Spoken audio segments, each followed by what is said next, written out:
Hello everyone, today is 1st of June, Saturday, so happy weekend and happy summer everybody. Now it's 5 past 8 in the morning Moscow time. I'm Levan Gudadze and this is first part of today's update in which I will share all the main news that are making headlines in Russian media outlets and Russian language pages on different internet platforms. Second part will be published on my Patreon page, and if you are interested in more news from Russia, more commentary, maybe in some non-political content also that I publish regularly on my Patreon page, please consider to subscribe. That will be a great support of my work. Link to my Patreon is under this video in the description box and in the pinned comment. That's being said, let's talk about news now, and I'm gonna skip summary on the line of contact in the zone of special military operation. There was no reports about some crucial changes or breakthroughs. Many of you probably did notice that at least last several days there is some sort of operational pause in the zone of special military operation, and just local scale skirmishes, reckoning force operations, artillery duels are taking place, and of course military channels are providing great volume of information on that local scale skirmishes, and I will continue with some media reportings. After all, this channel is not a military channel, and well, first of all, this news from Interfax about statements of new Russian defense minister Andrei Belousov, who was participating in a meeting of defense ministers of CSTO organization, which is a defense pact of the number of former Soviet republics. It's Russia, Kazakhstan, Tajikistan, Belarus, Armenia, and Kyrgyzstan, I believe. And this summit of the defense ministers of the CSTO took place in Almaty, former capital of Kazakhstan. And well, Belousov shared information with his colleagues and also with the journalists that during the May, as a result of Russian special military operation, 28 settlements were liberated from the Kiev regime by Russian forces. 880 square kilometers approximately. Also, by the way, during the clashes in the May, Kiev regime lost about 35,000 military personnel killed and wounded.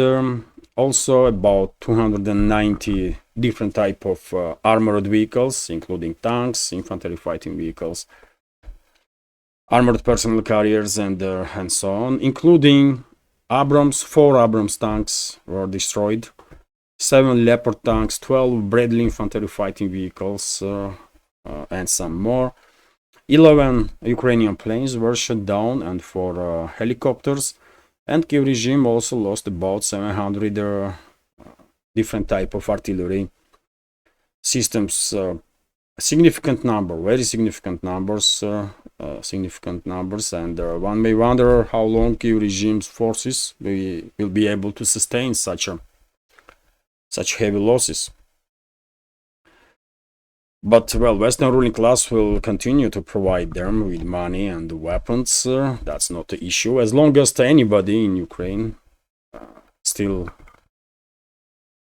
has some will to fight or are forced to fight. West will continue pouring fuel in this fire that they provoke. Sklia newspaper is reporting that Belousov also stated that since the beginning, defense minister of Russian Federation, by the way, Andrei Belousov also stated that since the beginning of special military operation, Kiev regime received in terms of financial and military support about 278 billion US dollars. Quite a number, isn't it? 278 billion dollars. These sums came from collective West, of course. And I can imagine how much good could be done for citizens of the Western states with this amount of money. But well, this is a prime example that Western ruling class, Western so-called elites don't really care about their own fellow citizens. They just don't.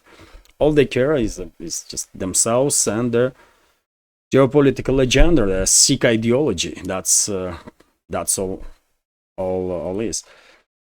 RIA Novosti's report that yesterday exchange of POWs take place, and the Russian side received 75 POWs, and Kyiv regime received 75 POWs. Also, RT is reporting that according to one of the most popular politicians in France, Marine Le Pen, Macron wants France to go to war with Russia. Well, many people probably think this way, not just in France, especially after all those crazy statements that Macron made. But let's go through this news. French politician Marine Le Pen has accused President Emmanuel Macron of wanting to go to war with Russia in an interview with the France Info media outlet that aired on Thursday. The three-time presidential candidate said that Macron's recent remarks on sending NATO instructors to Ukraine and allowing Kyiv to use Western-supplied weapons to strike certain targets in Russia risk turning the current conflict into the next world war, and she's absolutely correct. Unfortunately, Macron and his government probably don't really cares about it. I don't know what is wrong with them, but she is correct, Marine Le Pen. And in confirmation, by the way, we have this information here that according to one of the Ukrainian MPs, French troops already are on the way to Ukraine. And who knows, maybe this is official deployment of the French troops, by the way. We all know that France already sent its Foreign Legion units into Ukraine, and dozens of fighters from that Foreign Legion were already exterminated by Russian forces. But those units were disguised as mercenaries. But this time, this is official deployment of the troops. And in upcoming days, most likely we will hear from Macron statement that French troops already are in France, in Ukraine. And also interesting news from RBK news agency that according to Bloomberg media outlet, Macron is planning to announce on 6th of June during the celebrations of Normandy landing creation of the new anti-Russian coalition that will deploy its troops into Ukraine. Today is the 1st of June, so in 5 days, we will most likely receive open statements. It will become official that NATO troops are into Ukraine. Hard to tell. Maybe not really hard, but I'm not gonna go down in that rabbit hole. Which countries will participate in this new anti-Russian coalition? One guess is right there on the surface. Baltic states, by the way. The Baltic states are run with extreme Russophobes, descendants of the fascists that were collaborating with the Nazi Germany, and that they will sacrifice all of their fellow citizens to harm at least a little bit Russia. That's how hateful they are towards Russia, and I guess towards everybody. Those kind of people, I don't think, are capable to respect anybody, really. So yes, Baltic states will most likely participate in this new anti-Russian coalition, and Czech Republic also, because Czech Republic is run by extreme Russophobes. Poland one day will definitely deploy its troops, at least into Western Ukraine, to claim former Polish territories, but I'm not quite sure this will happen now. in next several days. But anyways, I mean, we will see on 6th of June. There is no point to really just guess. We will learn in a week's time. RT is reporting that meanwhile Italy, by the way, rules out use of its weapons for long-range Ukrainian strikes on Russia. Italy's constitution prohibits its weapons being used by Ukraine to strike targets deep inside Russia. Two of the country's ministers have stated. A number of other NATO member states have spoken in favor of Kyiv using long-range missiles against targets on Russian territory. And at this point, by the way, it's not a number of NATO member states. It's a vast majority of NATO member states. Only few countries have a different take, one being Italy, that don't, at least for now, seems like don't really want to escalate this much with Russia. Of course, Hungary, another one that don't really want to have any confrontation with Russia. Slovakia, of course, don't really want to be in war with Russia, at least under current leadership. And I guess that's it. Rest of the NATO is in favor of war with Russia. They are in favor of strikes deep inside Russian territory, which clearly can provoke full-scale war between the parties, and that's gonna be world war. RIA Novosti's report that, well, we have now more information about what weapon systems Kyiv regime use, what US-made weapon systems Kyiv regime will use to strike deep inside Russian territory. After Washington also demonstrated its willingness to go to war with Russia. And of course, no surprises here. It's a HIMARS. It's a HIMARS. First of all, it's HIMARS MLRS system that has long range, that can fire long range missiles, including ATACMS, by the way. And even though for this moment, officials in Washington are saying that they're gonna limit Kyiv regime in range, that they will conduct attacks on Russian territory, but even but this is first of all false. HIMARS MLRS system fires missiles that have 150 to 300 kilometer range. So Washington is lying. It's just too obvious. And even if Washington will demand, theoretically speaking, from Kyiv regime not to target deep inside Russian territory, like for hundreds of kilometers. For God's sake, who's gonna believe Washington when everybody knows that all these Western weapon systems are run by NATO military personnel? Every single launch that HIMARS made during this conflict, every single launch was controlled by and authorized by US military personnel. Every single launch of British Storm Shadow cruise missiles were conducted by British military personnel. Every single launch of French Scalp-EG cruise missile was authorized and conducted, authorized and conducted by French military personnel. And the leadership, military leadership of these countries. It's just too obvious, isn't it? We all know this. And all these talks now from Washington that, well, they will put some restrictions on Kyiv regime, what they are trying to fool, really, I mean, I don't know, man. It's just...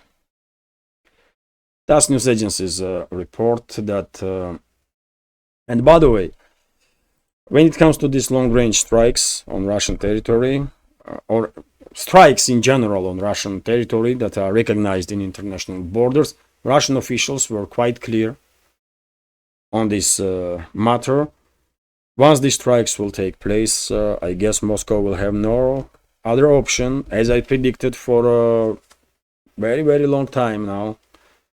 Moscow will most likely have no option but to use some extreme force to retaliate, and Moscow will retaliate.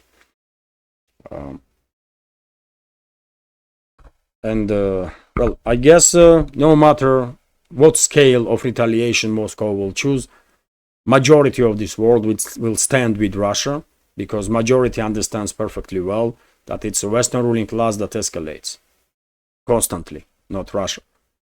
And once these missiles, by the way, Storm Shadow missiles, Scalp PG missiles, missiles from HIMARS, including ATACMS, will start targeting Russian cities in internationally recognized borders, which is borders before 2014. I guess it's just too obvious at this point, or should be obvious for everybody, that Moscow, as I was saying for a long time, most likely will find itself in a situation when Russian leadership will see no any other option, any other way out from that corner but to use some extreme force, and hope that this will bring to their senses Western ruling class. It is what it is. TASS news agencies report that Biden made an announcement about some peace agreement between Israel and Hamas that Israel is proposing. According to this initiative, there will be three stages. On the initial stage, Israel will withdraw its forces from settlements in Gaza and for release of significant number of hostages by Hamas. On the next stage, Israel will withdraw its forces entirely from Gaza Strip, and Hamas should release all of the hostages, including military personnel of Israel that they have in captivity. Simultaneously, Israel will release hundreds and hundreds of Palestinian hostages that Israel has. And I use hostages because those people not being charged for nothing. Those people are for months and months and months unended in Israeli prisons without even being charged for anything. So that's what hostages are, really. They've been held illegally. So Israel will release Palestinian hostages, Palestine will release Israeli hostages, and in the third phase of this Israeli initiative, rebuilding of the Gaza Strip should take place. On level of statement, it seems like deal that probably Palestinian side will agree.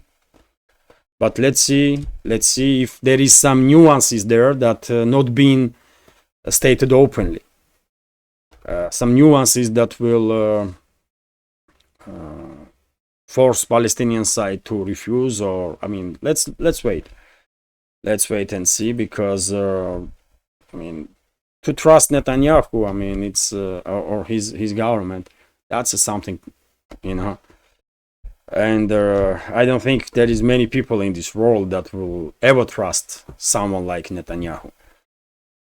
And meanwhile, RT's report here that UN warns of new Palestinian exodus, and unfortunately, still it is highly likely that despite all these talks about some peace initiatives and ceasefire, Netanyahu's government will go ahead with further escalation in Gaza Strip, and will eventually force vast majority of locals out of the region into Egypt. If you remember, since the beginning of this conflict, I said that most likely Netanyahu's regime will try to implement a Karabakh scenario into the Gaza Strip, and unfortunately, situation is developing exactly in that way. And UN is also warning now that there might be new Palestinian exodus from the region. RT is reporting that according to Ansar Allah movement, or Houthi rebels, as they also are known worldwide, Yemeni Houthi rebels. They targeted US aircraft carrier, by the way, with some missiles. Dwight D. Eisenhower in Red Sea. This was a response on strikes from US-UK coalition on Yemen that killed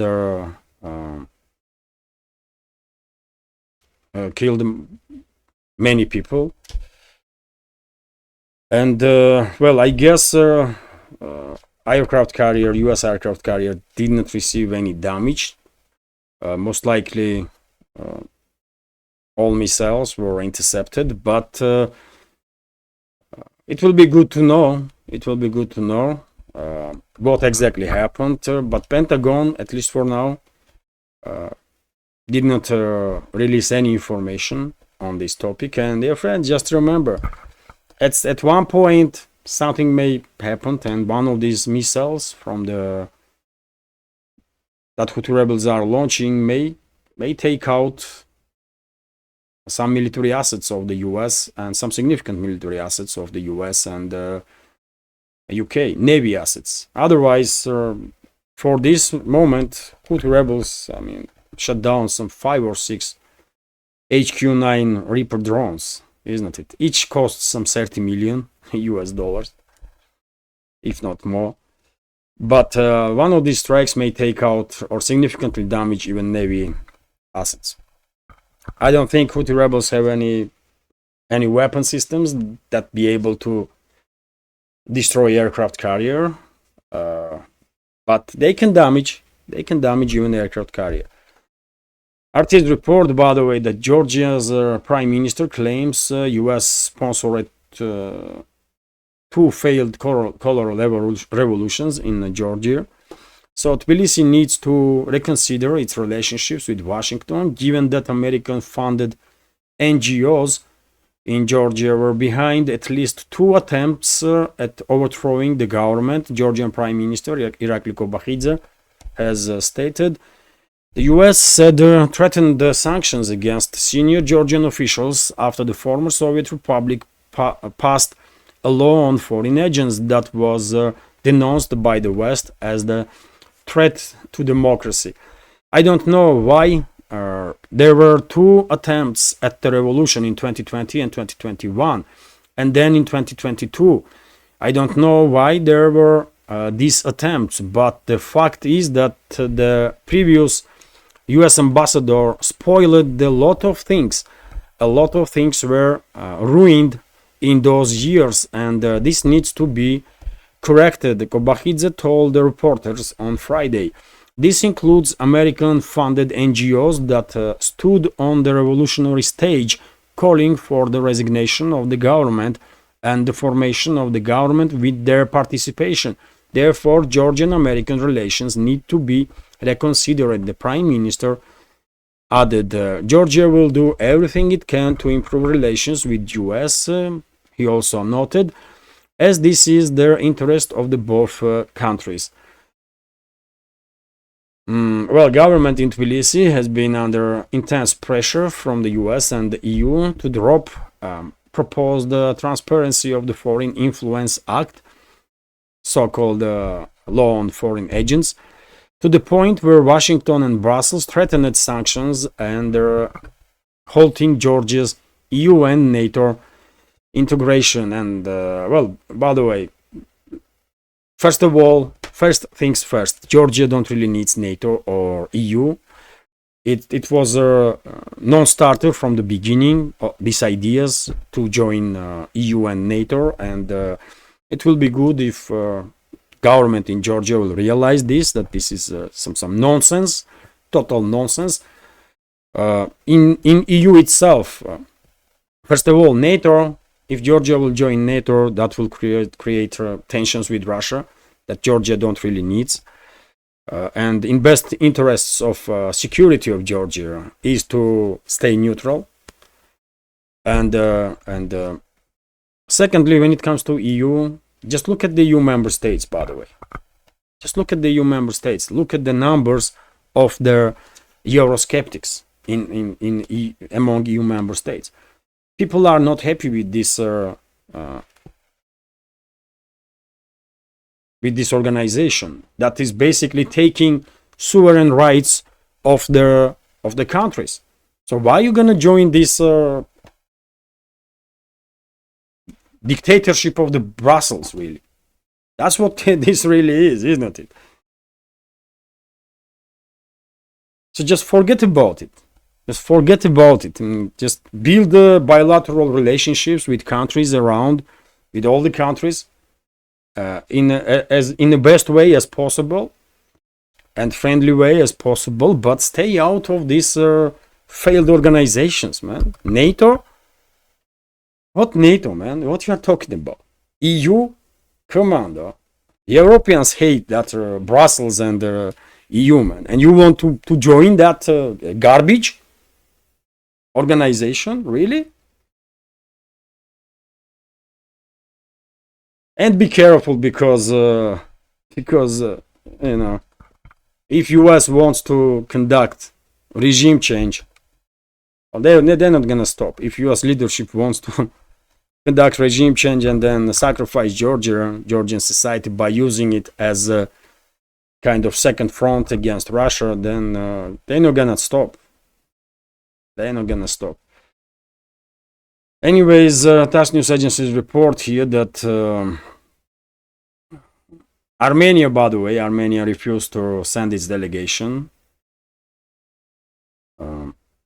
into Almaty, where, as I mentioned in the beginning, summit of the defense ministers of the CSTO organization was taking place. One more step from Pashinyan's government to, further ruin relationships with Russia, with other members of the CSTO. And this is expected, by the way, no surprises here. Absolutely not, because Pashinyan and his government, they are puppets, basically, of Washington.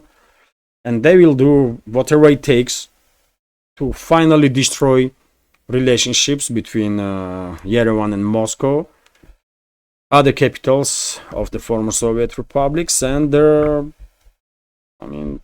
that's exactly what is happening. And I don't know what Armenia gonna gain from it, or Armenian society, but that's exactly what is happening right now under Pashinyan's government. And people in Armenia are not happy, by the way. On every single day there are protests in Armenia.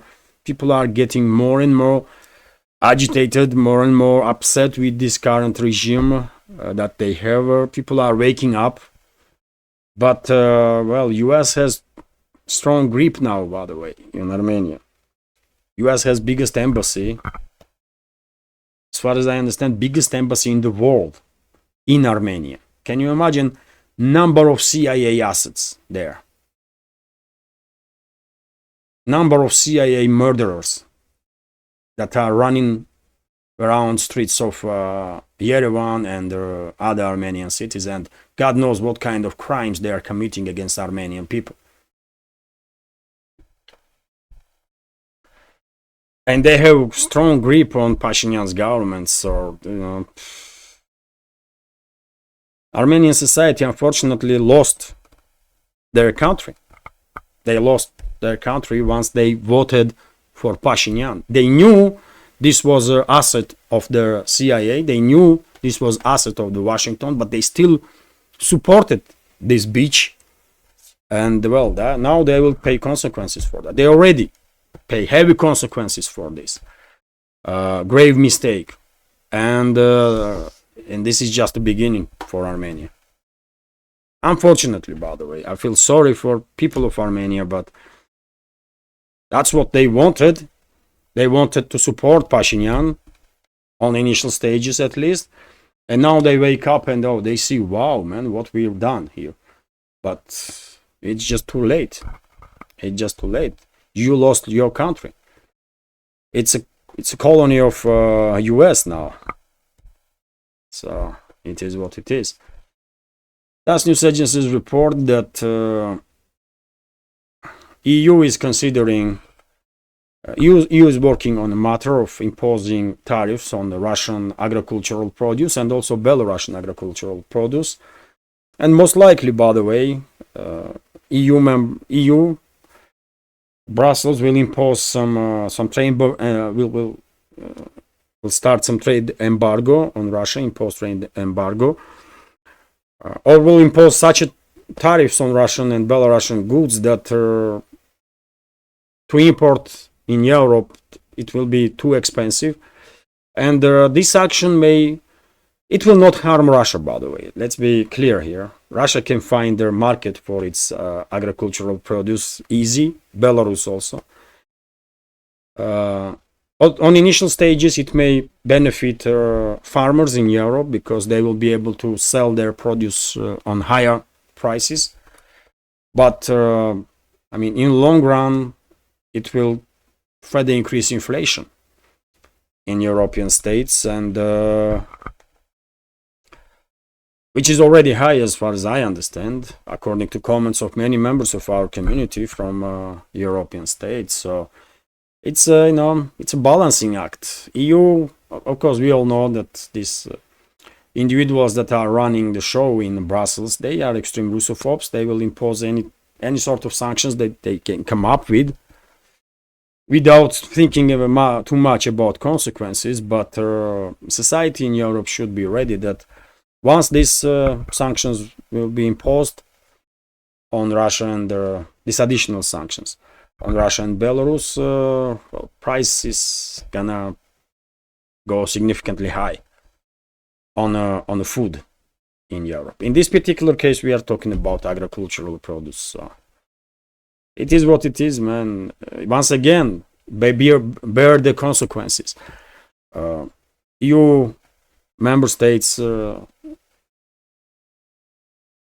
mean, citizens of the EU member states supported governments that they have in large, and those governments are basically authorizing Brussels to do this kind of crazy stuff. And when consequences come, maybe not all people are realizing that all this stuff is connected.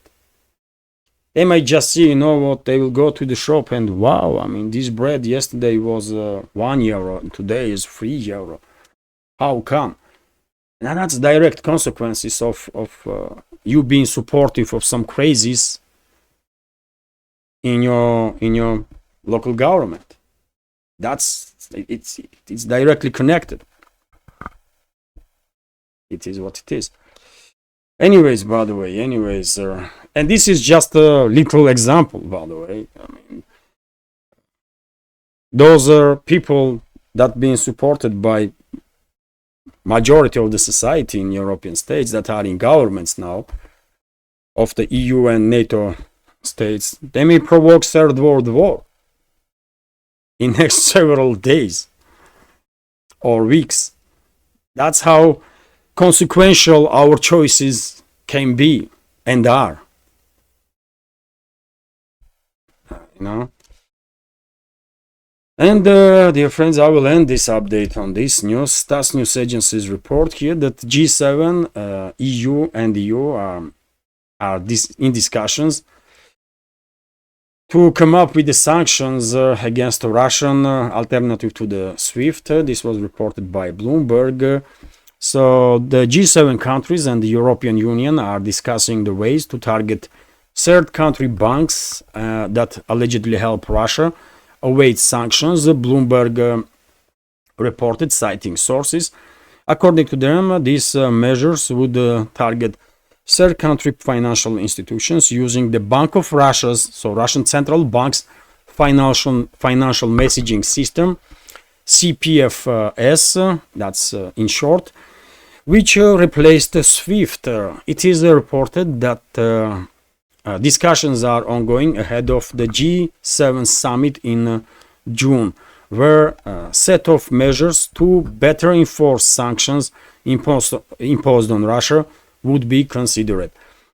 Bloomberg recalled that the European Union was drawing up a new package of anti-Russian sanctions, which will include a ban for its member states to use the CPFC system, which already operates in some 20 countries, including Armenia, Belarus, Kazakhstan, China, and Tajikistan.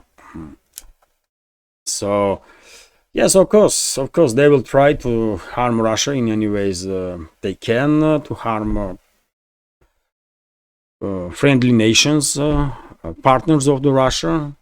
But eventually, by the way, every step that collective West makes to escalate with Russia and Russia's friends will further isolate Western world. Every such a step will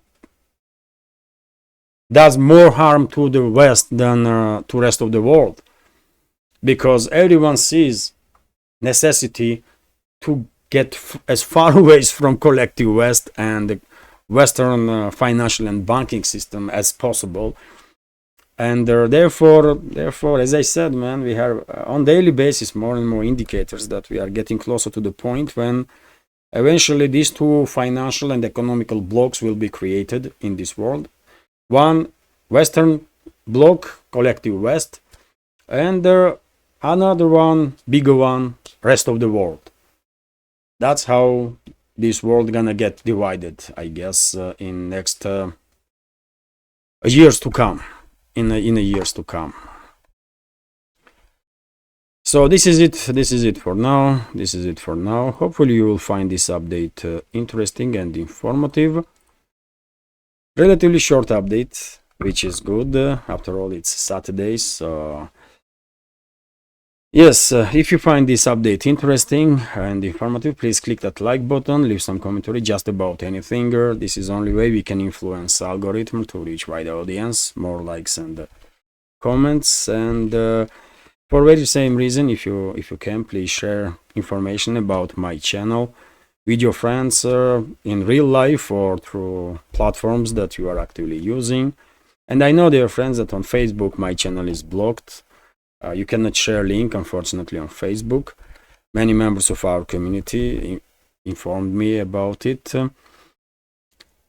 And yes, finally, if you like my work, if you like my channels on YouTube, Rumble, on Patreon, please consider to support this small media project of mine with small donations through PayPal, Boosty, or by subscribing to my Patreon page, on which I have some extra content on regular basis. And today, for example, I will upload next episode of Streets of Moscow.